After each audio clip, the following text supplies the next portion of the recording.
என்னப்பா எடுத்துட்டு வரணும் கோயிலுக்கு வரும்போது?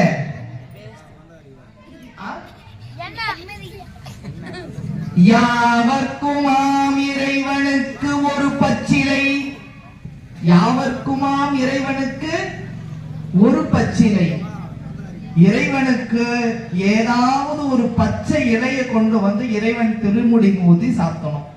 வேற எதுவும் நீங்க கொண்டு வர வத்தியோ கற்பூரமோ பட்டுப்புடவையோ மாலையோ இறைவன் விரும்புவது கிடையாது. அதுக்காக யாரும் எடுத்துன்னு வராம விட்டுற பாருங்க. முடிஞ்சவங்க எடுத்துன்னு வாங்க, முடியாதவர்கள் இறைவனுக்கு ஒரு பச்சிலை கொடுத்தா போதும். கொஞ்ச நேரம் யோசிச்சு பாருங்களேன். விநாயகருக்கு என்ன பிள்ளைப்பா வைப்பாங்க? அடாடா. பெருமாளுக்கு, சிவபெருமானுக்கு, அம்பாளுக்கு இதையெல்லாம் எங்கன்னா காசு கொடுத்து வாங்கணும்னு அவசியம் இருக்குதா? கிடையாது. இல்ல, எளிமையா நம்ம வர வழியில கொண்டு வந்து சுவாமி மேல வச்சுட்டு, அப்பா சிவபெருமானே என்னால இதுதான்பா உனக்கு கொடுக்க முடியும், ஆனா உன்னால எனக்கு எல்லாமே கொடுக்க முடியும், எனக்கு நீ எதெல்லாம் கொடுக்கணும்னு விருப்பப்படுறியோ அதையெல்லாம் எனக்கு கொடு இறைவா என்று யாவர்க்குமாம் இறைவனுக்கு ஒரு பச்சிலை. இனிமேல் கோவிலுக்கு போகும்போது ஏதாவது ஒரு பச்சிலையை கொண்டு போய் சுவாமி தலைமையில வச்சு வழிபாடு செஞ்சுட்டு வரணும். ஏன் இறைவன் பச்சை இலையை விரும்புறார்? ஒரு மல்லிகை பூவோ ஒரு ரோஜா பூவோ ஒரு தாமரை பூவோ விரும்பலாம்ல. ஏன் விரும்ப மாட்டேங்கிறார் தெரியுமா?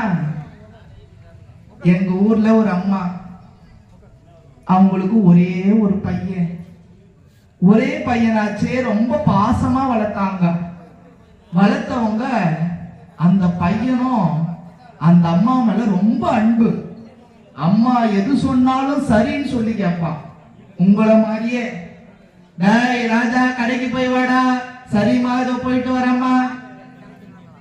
மாச சம்பளத்தை கொண்டு வந்து அம்மா கிட்ட கொடுத்துட்டு, அம்மா இந்த மாசம் சம்பளம் 15,000 வாங்கி இருக்கிறேன், இந்தா வச்சுக்கோங்க, நாளைக்கு நான் வேலைக்கு போறதுக்கு பெட்ரோலுக்கு ஒரு 50 ரூபா வேணும் கொடுங்க அப்படின்னு அம்மா கிட்ட சம்பளத்தை கொடுத்துட்டு நமக்கு தேவையானதை வாங்கி போவான்.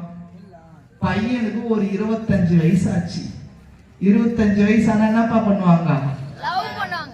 நல்லா பண்ணுவாங்க. 25 வயசான அந்த பையன் லவ் பண்ணுவான். அவங்க அம்மா என்ன பண்ணுவாங்க? கல்யாணம் பண்ணுவாங்க. 25 வயசான கல்யாணம் பண்ணிடணும். பசங்க யாரா இருந்தா பண்ணி வச்சிருங்க. எத்தனை வயசுல ஆகுது உனக்கு? அவனுக்கு பாசம் வந்துச்சு போலகுது. 25 வயசு ஆயிடுச்சே, கல்யாணம் பண்ணி வைப்போம்னு சொல்லிட்டு ஒரு அழகான பொண்ணு, சொந்த அண்ணன் பொண்ண கல்யாணம் பண்ணி வச்சாங்க. கல்யாணம் பண்ணி வச்சு 1 மாசம் ஆச்சு. அம்மா கிட்ட கொடுக்குற சம்பளம் என்ன போச்சு? சம்பளம் பொண்டாட்டிக்கிட்ட போச்சு. அம்மாவுக்கு தினமும் நைட் ஆனா வேலையை விட்டு வரும்போது எல்லாம் தின்றதுக்கு தின்பண்டம் வாங்கின்னு வருவான். இப்ப அம்மாவுக்கு எதுவும் வாங்கின்னு வரதில்லை, பெண்டாட்டிக்கு வாங்கின்னு வரான். என்ன வாங்கின்னு வரான்னு பார்த்தா பால்கோவா, பன்னு, கேக்கு, பிஸ்கெட்டு, ஜாங்கரி இதெல்லாம் வாங்கின்னு வரான். ஏன் இதெல்லாம் வாங்கின்னு வரான் தெரியுமா? இதெல்லாம் சாப்பிட்டா சத்தம் வராத பொருள், சாப்பிட்டா சாஃப்டா இருக்கும். உள்ள முறுக்கு சாப்பிட்டா சத்தம் வரும். அம்மா என்னடா உள்ள சத்தம் கேப்பா இல்ல. அதனால அம்மாவுக்கு தெரியாம பெண்டாட்டிக்கு இதெல்லாம் வாங்கிட்டு வந்து கொடுக்கறோம். ஒரு 2 நாள் ஆச்சு.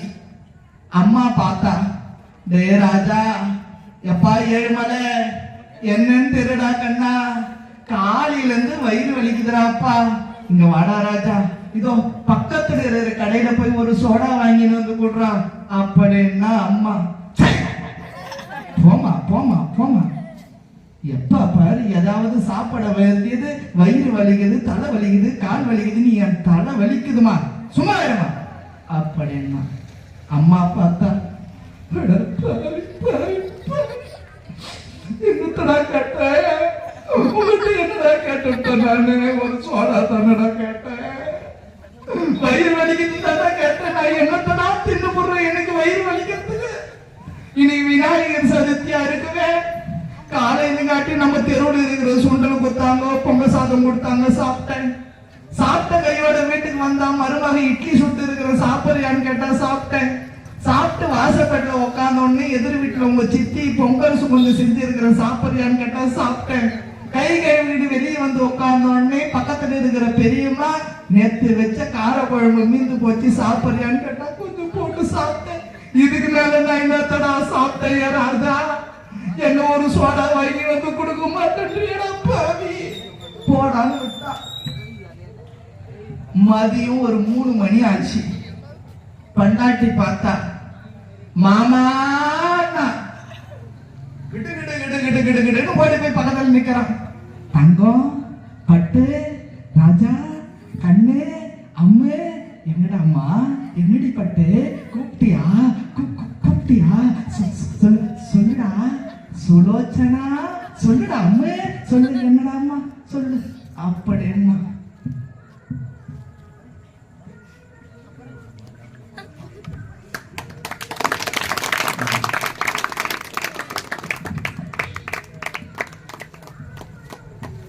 சொல்லுடா கண்ணு, என்னடா என்னடா வேணும் உனக்கு, என்ன வேணும்னு சொல்லு. அந்த வானத்தை வில்லா வளைக்கட்டுமா, கடல்ல இருக்கிற தண்ணியை வாட்டர்கள்ல மூடி உன் கையில கொடுக்கட்டுமா, மலையை தூக்கி வந்து உன் முன்னாடி வைக்கட்டுமா, என்ன என்ன வேணும் சொல்லு. அப்படின்னு இதுக்கு பேர் என்னடா? வேற வேற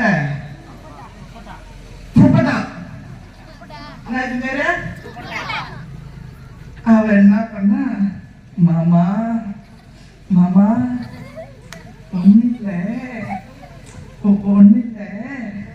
நம்ம ஊர்ல விநாயகர் சதுர்த்திக்கு ஏதோ சொற்பொழிவு ஏற்பாடு பண்ணி இருக்கிறாங்களாம்.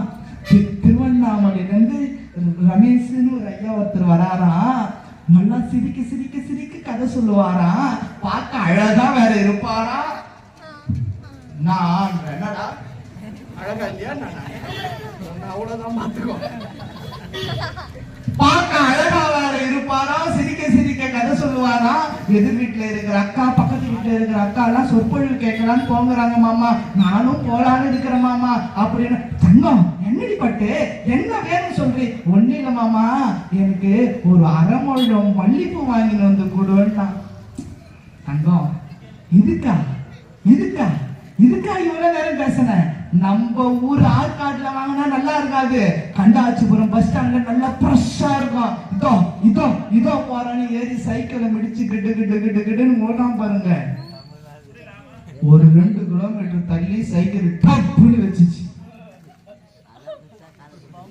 வெடிச்ச டயரை எடுத்து போய் சைக்கிள் கடையில விட்டு அதை பஞ்சரை ஒட்டி டியூபை மாத்தி எத்துன்னு வர்றதுக்கு சாயந்தரம் 7 ஆச்சு. எதிர் வீட்டுல இருக்கிறவங்க, பக்கத்து வீட்டுல இருக்கிறவங்க எல்லாம் சொற்பொழிவு கேட்ட போயிட்டாங்க. இவன் என்ன பண்ணா, வீட்டு வாசப்பல்ல உட்காந்து இது வேற பாவி பாவி பாவி. என்ன பொண்ணு கேட்டு யார் யாரெல்லாம் வந்தாங்க தெரியுமா?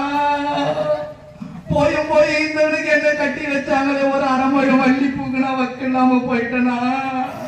இவன் என்ன வரட்டையா, இன்னைக்கு வரட்டும் அப்படின்னு வீசிட்டு வாசப்பட உட்காந்து ஒப்பாரியா வைக்கிறான். இவன் அந்த நேரம் பார்த்து சைக்கிள் ஏத்துன்னு ஸ்டாண்ட் போட்டான். வாயா உள்ளவா. இவ்வளவு நேரம் எங்க போயிருந்த? 1 மணிக்கு கிளம்பி போன, மணி 7 ஆகுது. 1/2 முழம் மல்லிப்பூ வாங்கறதுக்கு உனக்கு இவ்வளவு நேரமா?